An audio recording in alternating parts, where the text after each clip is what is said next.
What's good, party people? This is According in the Woods, and we will be reviewing Clickbate. And when I mean we, I mean she. And she is BigFemVader, Renegade Wrestling Dojo's own, coming off of a successful first show, the inaugural show. My goodness, glad to have you back. It's been a couple weeks since we've seen each other and what have you. And I mean, you're making a comeback, man, because you were hot toddying the shit out of a cup or whatever, you know. So how are you feeling right now? I currently have in here all the chamomile, all the tea. This is the first time I'm going to embrace my Englishness, so I'm just like, hey, here you go. Screw your tea party. I have my tea. Drink whiskey. Yeah, you know, the fucking here in the States, the fucking Tea Party didn't do so well, whether it be the actual, you know, Boston Tea Party, where it must have been the worst ecological disaster of the time because there was a bunch of Anglo folks, Anglo gents, rich Anglo gents, dressing up in red face and throwing and acting like I natives. like the way you said red face. Yes, in red face, dressing like natives and throwing tea into the Boston Harbor, right? Or the Tea Party that essentially got us the 45th president of the United States. So, whichever way, it didn't really work out the best for us. Now we got a guy who can't, I mean, he falls asleep at world summits and shit. So, we're fucked. We're fucked. But also, people who are Yala! Oh yeah, there we go. See, there you can see it. There we go. I'm just moving it. I didn't want to ruin it. Yes, so that is Renegade Dojo. And Mick Mac says, Mr. Woods, I'm awake. Oh, I love it. That's Mick Mac from Australia. He is one of our friends from the After 83 Weeks podcast with Eric Bischoff, Christy Olsen, and Steve Kaufman. So yeah, glad to have you here. And actually, in a few short hours, about 6 hours from now, I will be again with the crew of Christy Olsen, Steve Kaufman, and Eric Bischoff for another episode of After 83 Weeks. So there you go. Spoiler alert. I just saw that as we were coming on air. Oh, that was him just like dealing out names. Like, I know this person. It's like, I'm a big deal now. Screw you, Ayesha. I've got this much time with you, but in 6 hours, you know, we're actually going to talk to somebody that's important. No. I wanted to do this again. Obviously, we had Thanksgiving here in the States. I wasn't really doing too much. Actually, the day that we're supposed to do the show, you were entrenched with everything that was Renegade Wrestling, you know, and yeah. So it's just glad after about a week sabbatical that we're back together. Yeah, I mean, to be fair, during the week, I don't think you'd want to be around me. I was a mess. It was my first rodeo. It's very difficult. I like the grapple. The whole lights, flicky, running card order, making sure everybody's doing their shit is... Yeah, man. There are people like, hey, you should be a matchmaker for MMA. You should promote wrestling. Fuck that bullshit, because I see everybody turn gray. It's almost like becoming a president or a head of state, and your fucking hair goes gray pretty soon after, you know. I love this, Big Mac. Thank you, good sir. Mr. Woods is the real star of After 83 Weeks. I thank you. I just thank you, but that might not be true. It's really Steve Kaufman. He's the real star of this show too. I have no friends. What? Bullshit. You had, you know, Regina. You had Brody Adler. Holy shit. I mean, the Lumberjill females, those are... My Struthers sisters, my monsters. Yes, Struthers, yes. My barbarians. I love yes, there you go. I'm sorry. Apparently, I haven't seen this show. But guess you need what? to. You will. Don't worry. I'm going to, and you might also hear my voice attached to that. Can we say that?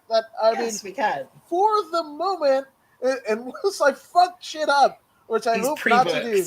Yes, I will be the voice of Renegade Wrestling Dojo as of right now. Hopefully, I don't shit the bed. Well, let's see, shall we? Give him time. I know. Yeah, exactly. I mean, fucking, and if it happened to Jim Cornette in NWA Power, I mean, That means somebody's you gonna have. No, I'm joking. I'm joking. right, exactly.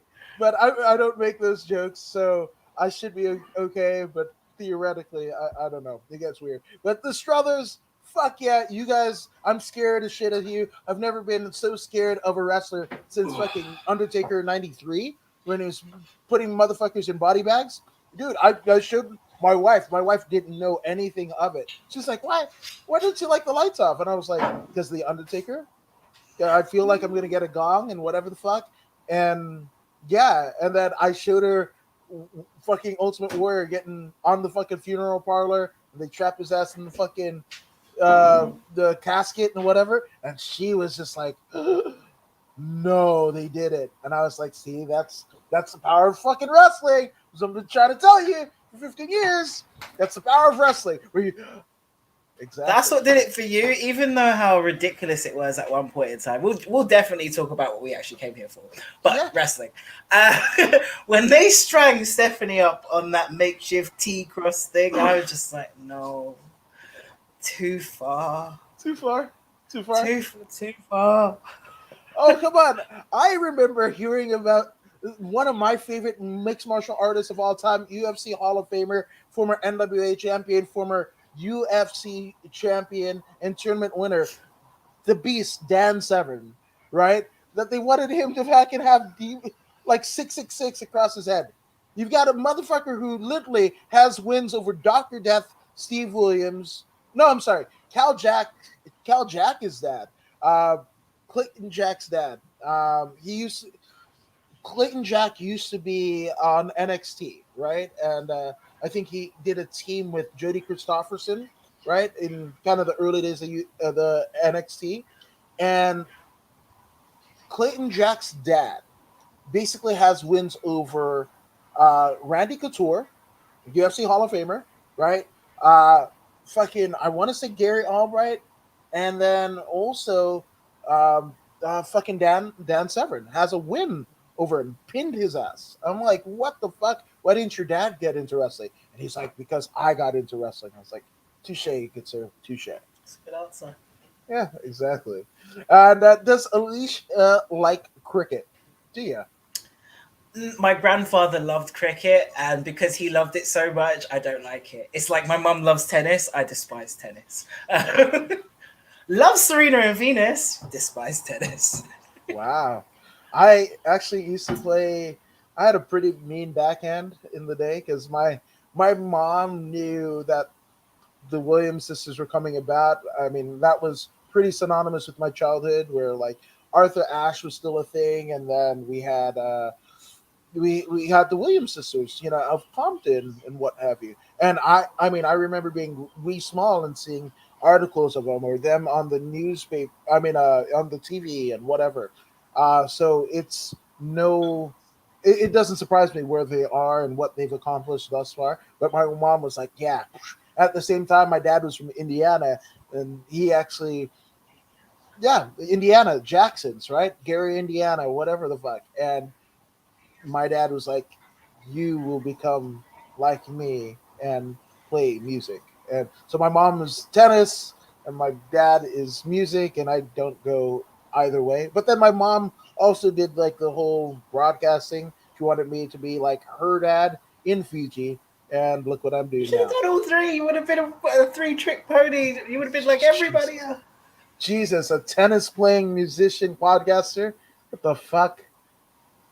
Does that even Yes. exist? Why shouldn't it? I guess, man. If you're a musician, podcaster, and what was it, tennis player? Like, Yeah. yeah, send links is what I say. Send links. And Micmac says everyone in the UK hates sports because England never wins anything. Touche. That's usually how I feel about the World Cup every. I don't Okay, know. it's coming home. Pre- Is it really though? I don't know. I mean, pre-America, fucking England was kicking all the ass, right? Like No, England and Spain, they were fucking conquering everyone, I right? feel terrible when I say it, and I say it every time. Like we act as if we're the shit hot at you call it soccer, we call it the football. and we think we're the shit hot ones at it. We lose all the time. Okay, you say that, but we have American talent shows that we are judged by British people. Yes, We need, like, we're so independent of America that we need fucking British people to fucking validate us. but saying in the same breath, this is like I'm slagging my own country. What am I doing? But in the same breath, when you guys do the shows that we tried to do in our countries, and you guys do it, you always do it better than us. I mean, who really watches it? No one watches the British Office. No one. No one watches the Brit. No one watches. I was gonna say, I mean, the only show that we do is the fucking news and turning people against each other, especially when school shootings happens or Travis Scott's Astroworld. That's what we do better than anybody. Is like we got guns and we fucking shoot them at each other. That's very true. At all on every platform you could possibly think of. Mm-hmm. Yeah, you've even worked out how to do it by technology. Which, I mean, technology and guns. We are here to talk about clickbait, which is exactly that. How about that? So, what shot are you gonna fire first? I have to take it. You're not getting a better segue than that. Fuck no. Hell no. That's why we make America, a good team. You want guns? You want fucking technology? Clickbait on Netflix, a streaming service that I pay.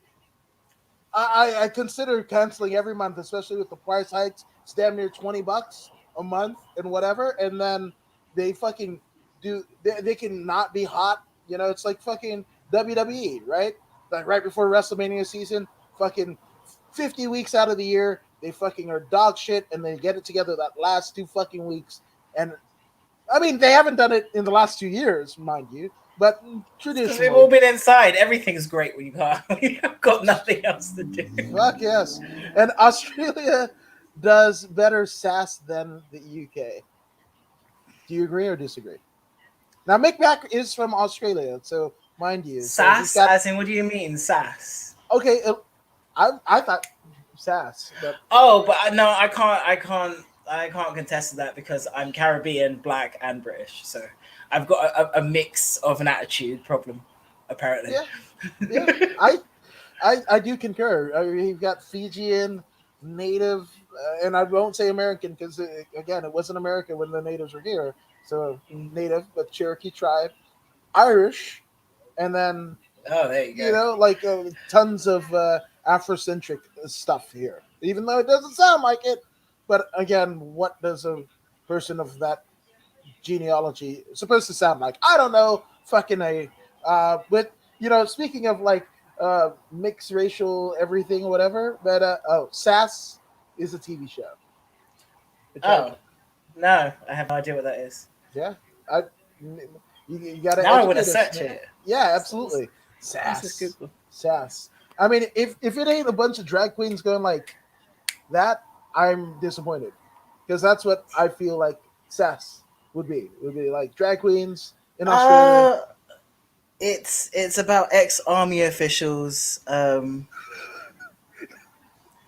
Yeah, it's over here, but I've never watched it. Oh, that's the opposite of what I thought it was going to be. I thought it was a bunch of drag queens that are like, "G'day, mate," and shit. You didn't even see that. No, but I probably will see it soon when somebody gifts it. I said, "G'day, mate." There we go. You've got a second opportunity. Gift it. There you go. But clickbait. We have Adrian Grenier, who is formerly of Entourage fame. Entourage was a major show, one of the, I guess, cornerstones of HBO's original programming, along with Sex in the City, you know, Oz. There was like Arliss. There was a bunch of stuff that Sopranos, obviously. You know, don't talk about Sopranos. The last episode was a letdown. You guys failed me. I've never seen it. I've never seen The Wire. I've never, whatever. What? How? Fuck! I lived in Inglewood. Damn it! The fuck is You're it? American. I've seen The Wire. What the fuck? I I grew up with The Wire. Like motherfuckers that True. haven't been off Okay. the like no. I'm gonna fucking an hour a week of my life for the fucking 10-year run of that show Grew up with The to Wire. see what I open my fucking blinds and hopefully you don't catch a bullet. Fuck that. So I'm okay. I'm okay. Hard pass. But thank you for suggesting it. I grew Hard up with pass. The Wire. Yeah. But so clickbait. We hope we're not spoiling anything for you because this is a spirited discussion of all 8 episodes of this limited run series that Netflix produced. And holy shit, I didn't think it was going to go. First, we start off with, to me, she's my little anger muffin. Pia. Pia the Oh, sister. She's just, every time, she reminded me of there was that Disney film, right, with the emotions and whatever. I can't the remember. emojis film. It wasn't the emoji film. Yeah. There's definitely an emoji film, but also there was this. God, I want to say something out, inside out. That's it. Oh. With the little feelings, right? And you had the fucking angry fucking feelings or angry fucking emoji in the emoji context. Pia is exactly that. Every time she just came in pissed. Every time there's nothing that made her happy. She's so She's tiny. she's so tiny. The weirdest of haircuts. I mean, Pia. I want to say because of the haircut, like maybe it was like the director's take on Sia, the singer, where you don't see her hair and she's like you don't see her face and she's got a weird haircut and whatever. You know, I want to swing from the chandelier. One thing that Pia never wanted to do is swing from anything. She just wanted to walk in with a fucking leather jacket and be pissed at everyone. Pissed at the brother, pissed at the fucking brother's wife, who is biracial, right? And you know, the only ones that she wasn't pissed off at, like even the There's fucking two little kid, kids. the kid with the fucking cancer that was trying to help her out. She fucking dropped his silly ass out every time. Now, to be fair, wasn't cool because him as a 17-year-old boy with like cancer or whatever, it wasn't explained what he was getting treatments for. He could have been doing dialysis and have low blood sugar. He could have had cancer or whatever. You just know that Pia works at this place where this fucking kid is getting hooked up to something. And then he's like, "Hey, Pia, you want to see some dumb shit?" And then and whatever, and it turns out that it's her brother that is, being held hostage, right? And the premise, the payoff is if this live stream gets 500, and it was never Is it established. 550,000? Is it It was 500? 5 million views. 5 million, yeah. Yes, it was 5 million views that this dude dies, and it was Pia's brother, Adrian Grenier from Entourage, going like, "I abuse women." Um, there's a couple things, but the cards didn't really matter as the story went on. They referenced it a couple times. They're like, "Oh, that's not his handwriting. That's not whatever." But like, you didn't. That wasn't the entirety of it. There was no central because you thought it was like, "Oh, let's save this dude," right? And then Pia is fucking angry, walking into every scene, fucking pissed off at everyone, pissed off at the mom, pissed off at the brother. But then here's the Piss off at voicemail the from the world. yeah, pissed off at the world. Man, Pia. I don't know. Uh, and it was very hard for you. You know, obviously this is happening, right? And this horrible thing where the brother is essentially held capture and could meet a certain death if you know 5 million views happens of this particular video. And it was weird because like first off, there was a point where Pia comes into the room where the kid that initially tries to help her or shows her the video. Uh, like everybody's watching it on their phones, on their tablets, all their it was very weird, and I couldn't imagine what it must be like, right? Where you have somebody, your blood relative, your fucking brother, if you're Pia, if you're his wife, your husband, if you're the kids, because they have, Pia's brother and sister-in-law, they have 2 boys. I could imagine what they were feeling, but it was very weird to try to get some sympathy for the family because, like, Pia was angry. She wasn't a sympathetic figure, right? Then we find out that the brother's wife ends up cheating on him, and then there was this whole deal that he was cheating on her as well after she cheated on him, which we found out was a fucking ruse because because the brother is actually a therapist, a physical therapist for the volleyball team of the University of Oakland, which is weird because Oakland doesn't have a university. Oakland's a town, like it's a town in the Bay Area, and you're like, fuck, not the University of California. No, we're just making it like, oh, fucking like the crime infested, fucking partly crime infested, partly gentrified, area and region of Oakland, California. We're gonna make a university here. Like we're just gonna plop it down, and then the fucking brother is the fucking physical therapist for the women's volleyball team, and it was alluded that he might have, been a bit inappropriate. Yeah, inappropriate. It got weird, but like one thing after it's all said and done, I didn't know who the central figure was because I thought the first episode. It's like, oh, save the dude. Second episode, save the dude, and also a little bit of an asterisk, right? One thing that they pulled everything together was Pia in one of the first scenes. It's the mom's birthday, right? So it's Pia, the mom, the brother who is still with us, right? The wife and the two kids, right? And then Pia and the brother get into it for some fucking shit. Pia goes off, and goes clubbing and shit like that. And clubbing I don't know what the fuck she was on, but she was just like, she was on everything. Everything, right? And then, she goes to the toilet, and decides to go on a dating app, right? And then finds this dude, Rashawn. She's swiping, and there's this dude, Rashawn. They fucking hit each other back and whatever, and she drops her fucking phone in the toilet, right? Which is great because within hours, her brother's gone and she's got no phone because it's dropped in the toilet. Yeah. Did I get it right? And then you did. And then Rashawn ends up being the fucking investigator of the brother's disappearance. The guy that she was trying to talk to before she fucking had her phone drop into the toilet. You did. You've very impressive memory.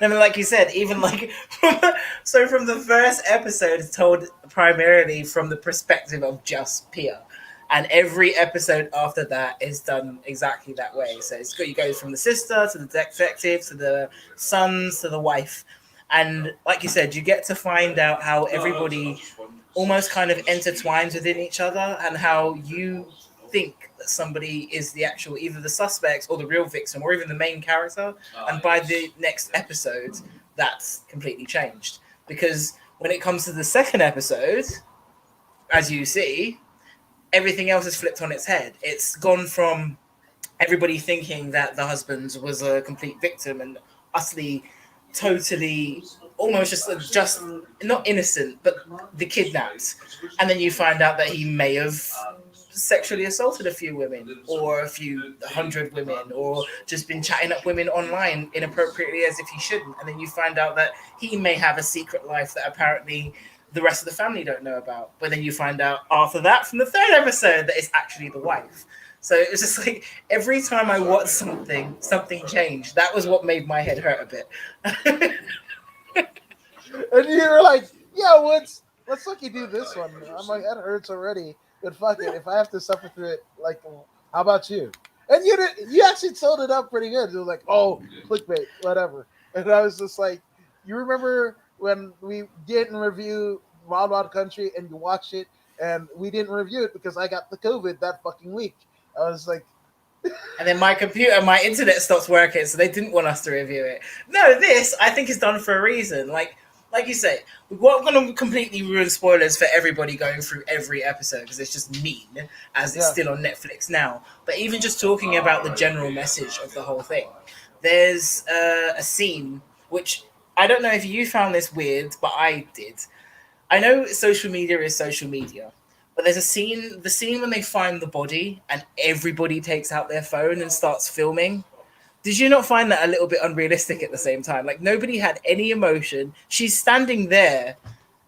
The body is in the canal. Like they don't know if it's her brother or anybody else. It's a dead body in the water. As far as they're concerned, it was her brother, and everyone just whips out their phone and starts videoing. And it's just like, is that as a society? Is that how bad we are now? That that's even a thought in somebody's head. You don't. I mean, this is where like I live in LA. Oh, open the Americanism. Let's go. Yeah, absolutely. I live in LA, so absolutely. I mean, hell, on 2020, which is a fucking news magazine show, and it has been for eons, right? Back to the days of Hugh Downs and Robert Walters, and that's also when I wasn't watching wrestling. That 2020 was my shit because I was like, hey, fuck, compelling storytelling. Even though I didn't give a shit about the character as a fucking 6, 7, 8-year-old kid, I'd be like, fucking, this weird guy who fucking puts people in their van and because they're sickly and he fucking kills them and shit. And that's the Doctor Death or Jack Kevorkian or whatever. I was like, it was a story. It was a story, right? So, with that being said, that isn't like 2020 does this thing called like, what would you do, right? Like if you're out and about and you see this dude fucking punching on his significant other or whatever, what do you do? Right? And you'll be surprised at how many people just do not do anything because it's not their problem. Or if somebody leaves 100 on the ground and who picks it up and pockets it. So in my context, it doesn't seem that fuck Princess Diana, goddamn. Like Princess Diana died because of paparazzi. Has anything changed in damn near 30 years? Not Even really. the province, yeah, but even the province of like the whole centered storyline of the whole thing is, if you continue watching this, this person is going to die, whether it's a real or work. Sorry, always a wrestler. Whether it's a real or it's a work. You were told the conditions and criteria of this game. You still decided to play, even though it involves somebody else's life. Yeah. No. And Big Mac says Adam seems like a Doctor Who fan. Actually, I've never seen a Doctor Who. I'm the same as you. Yeah, yeah. I know there's a telephone, and I like the telephone beats and shit. But I don't know. Oh, is it a TARDIS? It's called a TARDIS. Oh, that's The what blue that thing. is. When people are like my other car, like they have the license plate cover, and they're like my other car is a TARDIS. I was like, that's not what you call your mentally ill family member named Tad. Anyway, That yeah, makes she was good. she was killed, bro. The car was a ride off before. No, I mean, if you want to get into that, I mean, the Queen and all the nefarious things that could have happened and what have you.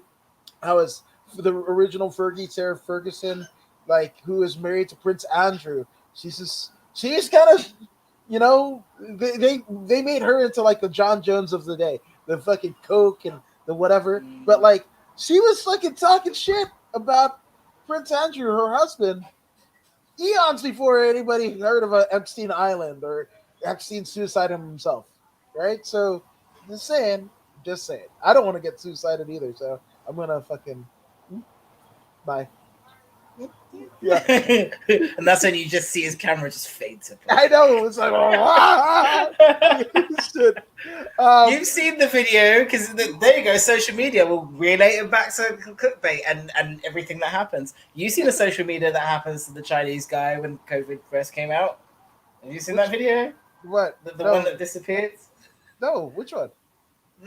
You haven't Google The it, dude. only Chinese video that I saw was people like literally fucking passing out in the fucking middle of the streets, and then Didn't like, see those ones. and then the people that look like the Intel Pentium, like fucking radioactive people, were like literally hauling them away, like putting them, by the truckload and whatever. That's what I thought fucking COVID was. I was like, oh shit, we're gonna die. Like we're all gonna die.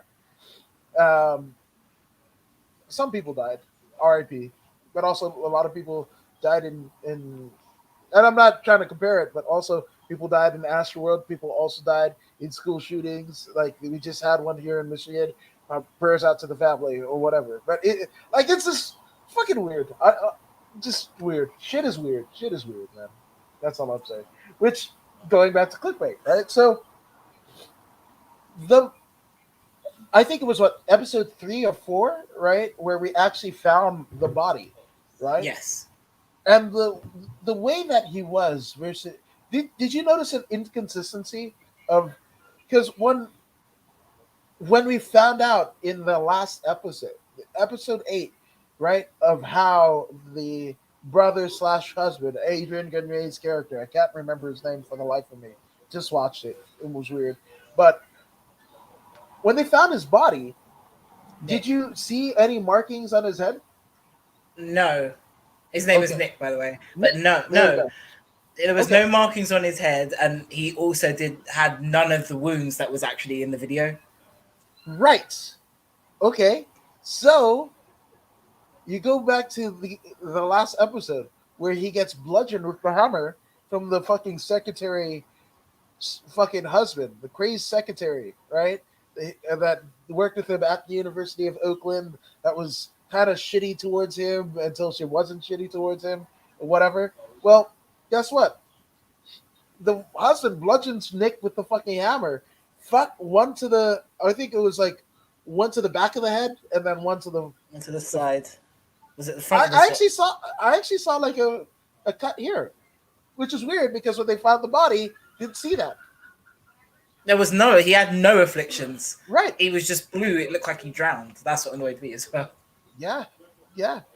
And I mean, yeah. Obviously, we're jumping around a bit, right? So we have a instance of like we thought that Nick was cheating on the wife, right?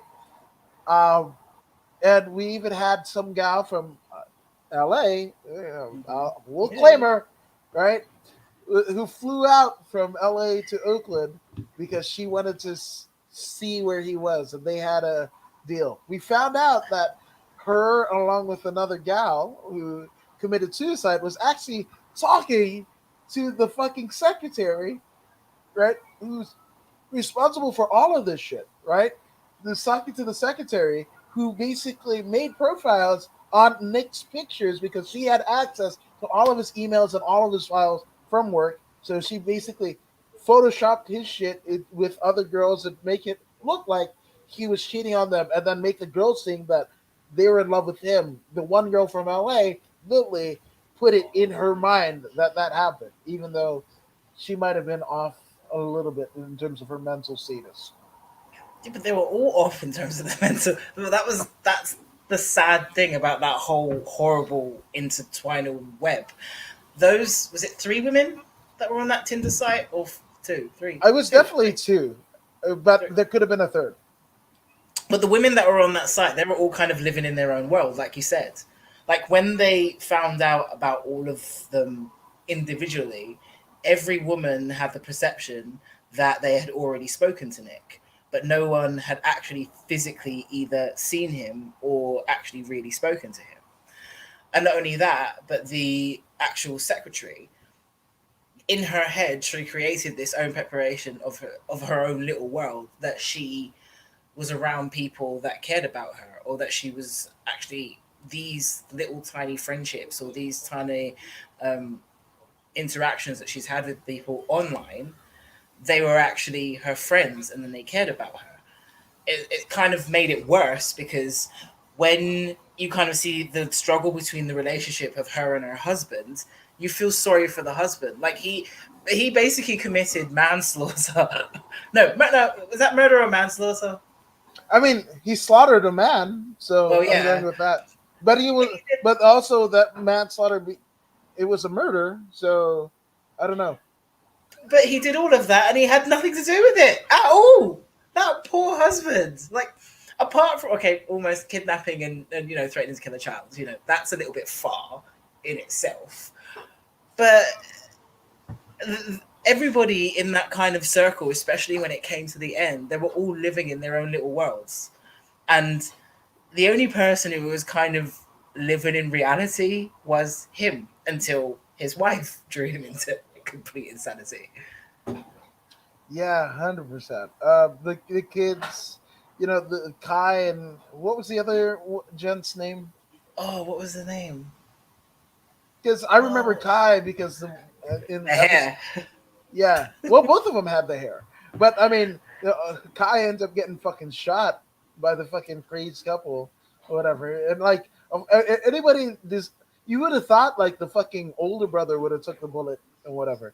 They fucking they really tugged at the fucking heartstring. They shoot the little one with the hair, Oh fucking no, that's something I'm kind of noticed. Don't cancel me, Netflix. That's something I've kind of noticed with Netflix recently. What is their obsession with child violence? Because is it Army of the Dead, yeah, where they drop the flipping container? Or I'm like, what? I just yeah. watched Hunger Games and cried at like Rue's death. It's funny because like also there's some things that reminded me of other Netflix series, mainly Ozark, right? Where they've got like the kids that are you know working in the underworld. I guess the kids say shadow work or whatever, right? Because the older kid, he was just like he had this idea, mom's a whore, blah blah blah, whatever the hell, and yeah, they're kind of working against it or working past it. He ends up befriending somebody on the interwebs, right? Which crazy enough, your dad fucking supposedly died of contacting people from the interwebs. What do I do? Oh, fucking contact somebody on the internet, right? That was hilarious because it's like we should meet and I didn't even realize I had to Urban Dictionary what the fuck IRL was. I was like TRL, Oh, a TRL, Total Request Live. No, it wasn't that. It was in real life, what have you. And have you then got the Urban Dictionary app on your phone now? Like, no, because it always crashes. uh, Yeah, the fact that you know that is wrong. yeah, 100% Alaskan pipeline. Never mind. Anywho, any poo in the yeah. Anyway, so the fact that the older son, right, in like the midst of like going to his dad's, like memorial, because the funeral happens at the end, right? Going to the dad's memorial, all the shit he's dealing with stuff, thinking his mom is a whore, all this whatever, right? And then he befriends somebody on the internet, and like we gotta meet. So he takes a fucking Uber or Lyft, which is against the fucking policy. You shouldn't be under 18 and ride an Age, I Uber. know. Yeah, but they do it anyway. They do it anyway, and he goes across town to meet this girl. It's not the best of time, like parts of town or whatever, because that dude grew up in the fucking suburbs of Oakland, man. Like his parents are professors and shit like that. So even though he's biracial, he's never had to deal with real shit in his life, right? So like there's like a horn hawk. He was like fuck from the lift, right? And then goes knocks on the door or whatever, and it's a dude, it's an Asian gentleman, older Asian gentleman, and he's like, "What the fuck? I knew you were like," and he fucking has a damn connection, cursing at him and whatever. And it's like, "I knew you weren't whatever her name was," and he's like, "I'm actually whatever her name was, dad," and he was like, uh... the fact that the fucking dad let him in after that is not a true depiction of Asian fathers or Don't. Latino That fathers or none of it. They were like, "Fuck you, asshole," and you're lucky you didn't get a. You want to? There ain't no fucking like. Oh, I wonder what the fucking murder mystery of this shit is. Who killed what? No, they're gonna fucking shoot you. They're gonna fucking shoot you. Like, dude, the whole scene bothered me just generally because not only did he let him in, he let him into her bedroom bedroom. Yeah. alone. Yes. Not and then let's put the icing on the cake now. She confesses to him that she has a social anxiety issue. So you've let an absolute stranger who just tried to attack you. Damn you, Netflix! You're not wrong.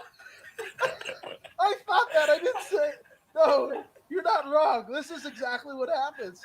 And again, an army, a bevy of writers, this shit has to get greenlit, and people like I just imagine people at the boardroom or like fuck, and it's COVID times, right? So a Zoom meeting, like, yep, hmm that's what we're doing. It's like What I'm is gonna that fucking make a interview movie, when dude. somebody goes, "Who books this shit?" Yes, That's 100%, 100%. Ah, shit. Oh, speaking of booking, this is kind of off topic, but I always love it. Um, has Aisha met William Regal because he is so underrated? Have you met him? Regal is the king. Of course, we've met Mr. Regal. He's the king. Yeah, he's the king. He's fucking. Utmost respect for Mr. Regal, of course. He's the best. I don't know why he's not in the Hall of Fame or didn't get a fucking title run or whatever. You know, like he's amazing. Like he was the first time I ever saw a butterfly suplex was him on WCW Worldwide, and I was just like, still to this day, I'm like, it's one of the most breathtaking fucking moves ever. Like a human can do that to a human, and it looks so great the way that he did it, and his kind of flowed over after it, even though he was a heel. That shit was amazing. It was poetry in motion. He fucking hook you in, he'd take 2 steps towards the rope, fucking fling it back, right? Butterfly suplex, and then do a float over for the cover, and it would always get a 2 count. But I always popped, you know. Yeah, shit, yeah, When fucking real. Ronnie Knox pulled out a Regal cutter at the show, I was very, very pleased. Very pleased. Even I was just like, oh. Yeah, so Regal, amazing. And Big Mac also says Shaun of the Dead is the best UK movie. Really? What, you're gonna say Spice World? No, but I wouldn't call it the best. It's a UK movie. It is a UK movie, as is Spice Yeah, World. that's it. No, but even Spice World's not the best. What's the best UK movie? Four Weddings and a Funeral. I was gonna say, um, well, I'm not qualified actually, because Why not? I know he said movie, but I was just like Robbie Williams doing a punk rock version of "Take That Back for Good," and then it's not even a movie. It's Ew. fucking Robbie Williams, the fat guy from Take That, loses all the weight, becomes a badass and whatever, and he was just like, "Those motherfuckers are plonkers. Fuck you, whatever." So he's like, "Whatever." Like it's so like Back for Good. Take That Back for Good is on my it lives rent free in my fucking head. Right, that's one of the Rent-free. greatest songs of all time in my estimation or whatever. And I was just searching up like different versions of the song. I was like, I wonder if somebody has a punk rock version of it, and it's fucking Robbie Williams, and he was pissed as fuck at all these fucking guys, Gary Barlow and all that fucking. He was pissed. He was fucking pissed at all of them. They fucking went on without him. He was a fucking fat friend. Ends up having a bigger solo career, almost a la Phil Collins and Genesis. Even though Phil Collins and Genesis, no acrimonious split there. Phil Collins will forever be a part of Genesis, no matter what he does in his solo work. But Robbie Williams was like, "Fuck you, assholes," with 4 other guys and whatever. And he's like starts off the fucking, the verses just like unaware and on the line, like whatever. And then when it gets to the fucking chorus, he's like, "Oh, whatever, I didn't mean it." And he's not even "fuck you." Like, it's great. It's great. I'll send you links. So that's not a movie, but it's definitely UK based. Something I should watch. Yeah, 100%. I'm gonna send you links. Yeah, Robbie Williams. But yeah, so well, what else? What else happened? Oh, okay. So one of the other things that is a major kind of trope is one of the girls. So the one girl whose thought was that we thought or were basically alluded to the fact that she was having an affair with. God, I forgot his name again. Kevin. Nick, Nick, there you go. are you just gonna go through the list? I was gonna go through the Backstreet Boys list. I was like, it's a Backstreet Boys, whatever. Nick, Kevin, right? AJ, AJ will be next, right? AJ. Yeah. So, but the one girl, right, comes. She's kind of off. She's a insurance salesperson and whatever, but with a heart, right? She lives in Venice, on her own. That I thought was like, you don't fucking Yeah. $3 grand for rent and live like that, and also have a parking space in Venice, right? Because she parked the two times that we see her park or whatever, she parks right in front. She affords $3,000 rent and also afford a car payment and everything like that. How much do fucking insurance people make? That's what I want to know. That's that's that was In weird. this mythical town of Oakland, they could be trillionaires. Well, they went to LA, right? I mean, and they didn't say it was, like, they were like, oh, yeah, she lives in LA, right? But for people who know, they did the fucking drone shot of fucking Venice Beach, the Venice Canal, right? So like whatever, and then it was like all scene side. Well, the part of Venice that she supposedly lived in had this graffiti and fucking like dudes trying to sell you their fucking mixtapes for $5 and fucking couple meth heads and shit like that. So A uh, couple. a dozen, couple dozen. Okay, um, don't do meth, kids. Don't do meth. Yeah, your teeth will never forgive you. They Um, won't. but the other gal, right? So she supposedly she has a creepy brother, right? She has a creepy Is he brother. creepy though?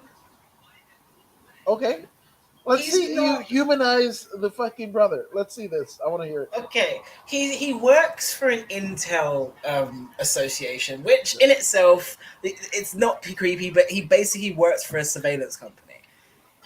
I would say protective, not creepy. He's Okay, just not very social, even though he has like one friend, the one friend that you see. yeah. Because I'm not Oh, we're selling gonna this well, get to am that I? one friend, 100%. I'm not selling this well, am I? But he I think his creepiness is just probably like mirrored by his actual job, because if you have to remember his actual job is being creepy. I still am not helping myself. You carry on. You said you were gonna humanize that. Come I on, I was expected him. trying. I was like, I want to see how this mental gymnastics, this creative I gymnastics. was trying so Yeah. hard. Dude. Stop So seeing the good in people. for okay, for those who don't know, right? So the other gal that Nick was supposedly cheating with, right? Uh, is also somebody that might in terms of mentally and emotionally be a bit amiss, right? Um, and again, anybody that needs mental health, there's numbers, websites that you can go, please reach out. We're not at all trying to poke fun or anything or other, especially the way that this character ends, right? Because it doesn't end well. Or I believe it was it Sarah, right? Yeah. Yeah. So Sarah has her brother and whatever, and the brother, it looks like he wanted to have a relationship with his sister. There was It was almost like Paul Burchill and Katie Lee Burchill of like See, I saw that for a split second, but then when I saw the way that they were, I'm like, it seems like they only have each other. Or again, am I just too naive for like 2021? I'm sorry. do it like she like caressed his face and the way that he looks. It was like Yeah, it was wild, right? And then especially the last kind of thing that we see of Sarah alive is her telling her brother to fuck off, that she wants to be in control of her own life because he went by her job and was like, you haven't been to your job, are you off your meds, blah blah blah, what have you. And yeah, and Sarah's like crying, like, you gotta leave me be. I know what the fuck I'm doing and all that shit, which wild enough because the next call she gets is what she believes to be Nick, right? Who she's in a relationship via the dating app, right? But it really ends up being Nick's fucking secretary at the University of Oakland, right? Who's basically catfishing as Nick, right? And was like, leave me alone, leave me alone. That drives her off, and it's alluded that she commits suicide. right? It's even what she says in the message. What she says in the message, people have been put to jail for that. If someone tells you that they're going to kill themselves and you say, go on, then do it, you're now like, like Yeah, yeah. But it's shit to keep the story going because it would, if we would have, they would have maybe not needed the eighth episode to fucking tie it all in if we got, a conviction or whatever. But you notice, like, the people, right? So the lady in LA, right? She had the friend that was always checking up on her, right? And then we don't see the friend anymore. The brother, right? Once he goes to jail, right, and he asks for Pia to come into the room, and so he can speak his piece. He'll give a full on confession, and then he just slumps. Does he die? Does he? Is he just forlorn that he's in jail, that his sister's gone, all that shit? You know, um, like all of the fucking like accessory characters, they just once that final scene ends, they're gone. They vanish into thin air. It's like because we've told the story. Fuck off. pretty much, yeah. Because at the end of the day, the story is you wanted to know who Nick. It was about Nick. It as much as we listened to the rest of the story kind of unraveling, and we got to hear everybody else's dirty laundry. All we needed to know was why was this dude on YouTube being beaten the hell out of, and why did it say it was going to die? I get what you mean that there's basically no what's the word? It's not even a happy ending because you can't even say that. No, There's no definite ending. no. I mean, even like I was thinking, especially okay. So the episode 8, right?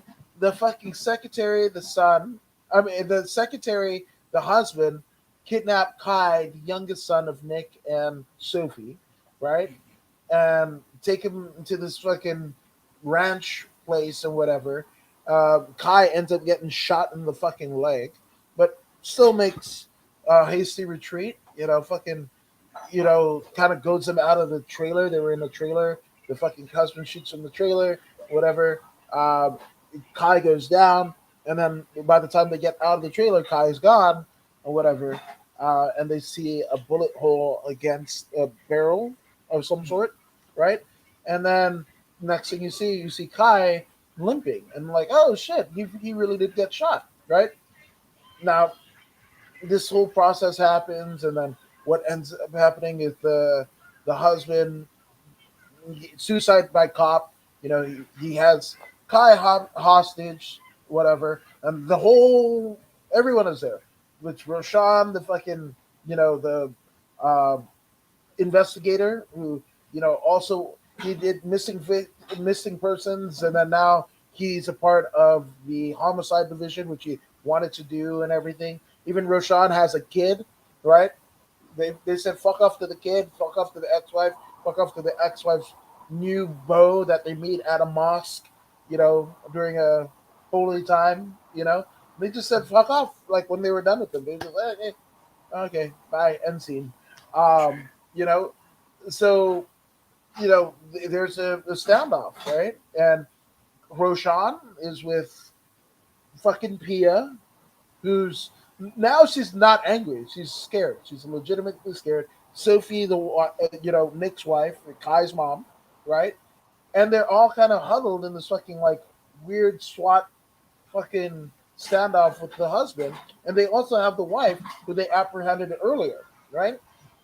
And then he lets Kai go, right? And there's a tense moment that happens between the cops or whatever, and then he, the fucking wife is screaming like, ah, blah blah blah, and he goes, "I'm sorry," and then points the fucking gun to Rashawn, and then Rashawn fires back, killing the dude. Now, the end scene is quite peculiar to me. Why? Well, it's not the end scene. At least the end scene of the peril that the family and Roshan were in, right? Because Kai's shot, right? Mm-hmm. Roshan has himself, Pia riding shotgun, the mom Sophie, and Kai not going to the fucking whatever, like not in an ambulance. They're just in his car. He got shot. There's a fucking 12 to 14-year-old kid that got shot in the leg. We're not gonna get any medical attention. Like they're just Good gonna point. ride off into the sunset. Yes. And it's not even that. Netflix. They could have ended it there, right? They could have just ended it there and have a weird, like almost indie drama fucking ending, right? And no, but we get to what we believe, and it's not said, but Nick's actual funeral, right? Where Sophie, who was so dead, it gets set that her husband Nick fucking cheated on her, and that was whatever. Then she finally comes to terms. It's like, oh shit, I'm the asshole. And actually, Pia says what we were all thinking. It's like, oh, you want Nick to be the fucking villain, so you're not anymore. And I was like, Mhm. yeah, she's right. But the end scene almost reminded me of one of my favorite movies of all time, Sour Grapes, right? And just to give you a quick synopsis, rich fucking cousin not doing so well. And the rich cousin, he's also a plastic surgeon and what have you, right? So the fucking not doing so well, financially astute um, cousin asks for a quarter, and they're in Atlantic City because he fucking spent all of his money. He fucking puts the quarter in the damn deal, or 2 quarters in the damn thing, wins the jackpot, right? And Sour Grapes basically was like, what does the fucking poor cousin owe the well-to-do cousin? Is it the 50 cents or is it half the winnings, right? And it's a principal deal, right? And there's a whole drawn out of fucking 90-minute movie worth of angst that happened just on that general premise. And it was created by Larry David of Seinfeld and Curb Your Enthusiasm. So if you want fucking this weird Larry David s things, that's where you're gonna get it. But the end scene was the well-to-do cousin asked, they were at a funeral, right? And they're like, hey, I need money for parking. And the not well to do cousin gives the well to do cousin 50 cents, and it brings it all back to the slot machine and the premise of the fucking movie. And that's essentially what we got with Pia and Sophie, right? Where their illusions, especially when Kai comes missing and they go to the fucking, the couple who started all this shit, the fucking husband of the secretary of Nick and all that, whatever, right? And you see Pia reach over to Sophie's hand and hold her hand like, I know what you're going through, and there was a nice genuine, you know, connection between the sister-in-laws and whatever. And it was just like a somber like, I love you too. And it was a tender moment, but like, man, we went through some shit for them just to get along. I know. Like Like the it's husband needed to die for his fucking angry ass sister and his cheating wife to fucking get along. I know. And one of the most like annoying things, like you said, the end annoyed you. I worked out that all of this could have been done in a movie. We didn't need any episodes. Yeah, 2 hours would have been enough. I'm two not hours. saying it's bad, but 2 hours would have been enough. No, 100%. And Nick Mack, he kind of figured it out. He says, "I'm a tight ass. I use my brother's Netflix account." Kudos, kudos, Nick Mack. Kudos to you. You're saving $20 a month, which might be even more where you are in Australia, depending on the convergency rate. So, I'm just saying, good Essentially. job, good on you. Um, so, I guess final thoughts on clickbait. Personally, I think it's made me, like I told you this off camera and I'll tell you this on camera. It made me rethink my entire stance when it comes to the internet, social media, and how much people do kind of, especially now, as much how much we rely on it almost. It's entertainment, it's information, it's used to prosecute people now, what have you. Apparently, we don't need judges anymore. We don't need law systems anymore. Just go on Twitter. Um, we have put too much of our lives basically based around this that it even came to a point where in a movie like this, the person that you thought was the villain or the actual people who you thought was doing wrong was the complete opposite. It was a sweet old lady that you thought you could trust. And I just think when it comes to technology, we just put way too much power in the hands of people that shouldn't have it. And social media. Okay. And here's a little bit of a trope here that I think a lot of people miss, right? This is a sweet old lady who also has her husband, a fucking murderistic tendency husband, right? That fucking bludgeons people with hammers and all that shit, whatever, right? But the fact of the matter is, she knew how to fucking Photoshop. She's a I second, know. and she knew how to Photoshop and then also fucking get online and create a fucking profile to multiple fucking dating apps and shit like that. Like, I'm sorry. I mean that she's a baby boomer, right?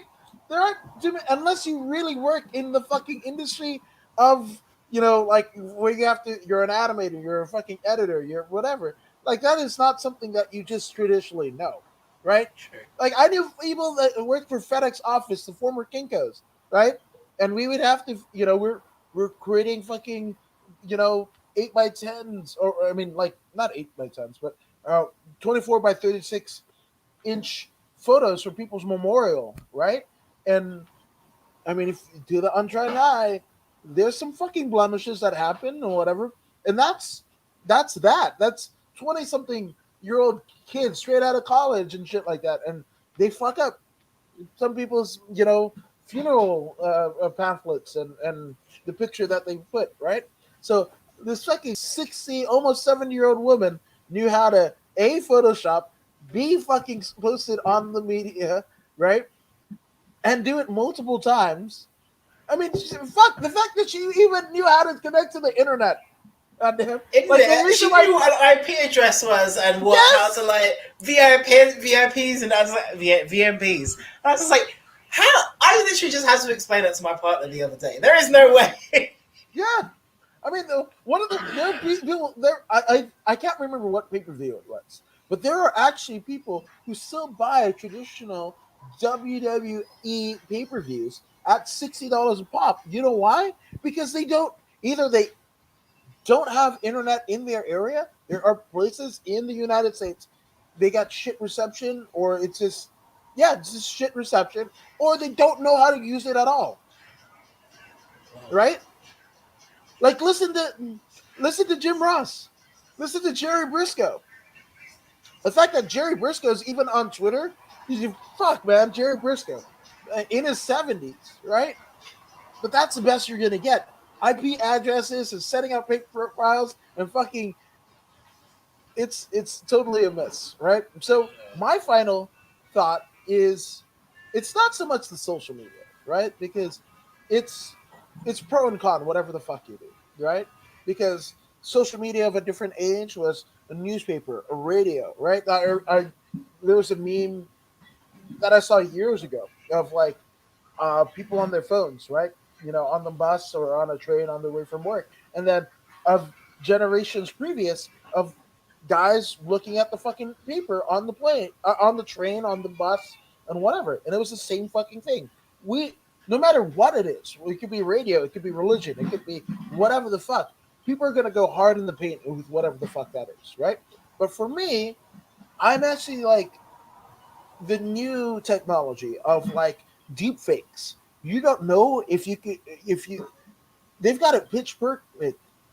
They can put my head, my face, and I'm not encouraging you to do that. Let me just do that. Blurry, blurry, blurry, blurry, Do it. blurry, Do blurry, it. blurry, blurry, blurry, blurry. Right? And capture my voice and everything like that and make me say some wild shit. They've done it. Like search deep fakes on the fucking interweb on YouTube, right? It'll be like Obama, and you would think it's fucking Obama or Trump or whoever. Pick your world leader. It doesn't matter, right? And we'll be saying wild shit like I like to get fucking I don't know, like I, I'm not even gonna Stuff. get Bad into it. stuff happens. I like to Bad do stuff. bad things. Yeah, Yeah. there you go. Because I thought of one I saw and I was like, no, I'm not. I'm amazed that it's still on YouTube. I don't want to get pulled off of YouTube, so fuck that. That's Um, why you have me. Yes, absolutely. You're yes, 100%, 100%. But yeah, with the emergence of these new technologies, anything can happen, and people do get hurt. Nick was really fucking innocent. He didn't do any of the shit. Like he started off like the family, you know, trying to search for him, trying to whatever, and then by the time they find him dead, you realize that he's like a shit human being. Only to get to the end and go like, he's not a shit human being. We should be mourning his loss, Mm-hmm. right? So that's what I'm saying. Technology, if you have to put it into context because it will fuck you up. It'll fuck you up. Just like those iPhones or Samsung phones that they released too early and they were blowing up in people's pockets. Like that.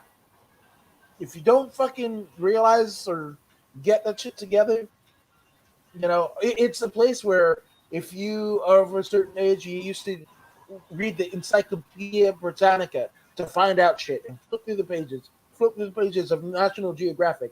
You have it on your fingertips. Now you can fucking sit and watch dumbass, cat videos all damn day or whatever, or ASMR fucking whatever to soothe you, or you can find out real shit that you like. One thing that I don't tolerate of my 14-year-old is I don't know. Motherfucker, you've got a Switch, you've got a fucking VR set, you got a cell phone, and a home computer. I no, we're not doing that. You, if you don't know, find out. True. If you don't know, in the words of the great prophet, the badass Billy Gunn, I think it's actually fucking Road Dog. I'm sorry. I Sorry, know. It's Billy. like It's dude. Road Dog. It's Road Dog. Jesse James, right? If you don't know, your ass better call somebody. Yeah, Big Mac. I fucked that up. All right. 100%. Shame. Good. Yeah. So, just saying, watch your shit. Don't get deep faked. Don't befriend old ladies that know what IP addresses are and shit like that, no matter how they do, because they They're might shoot your crazy. kids. They might shoot your kid. Yeah.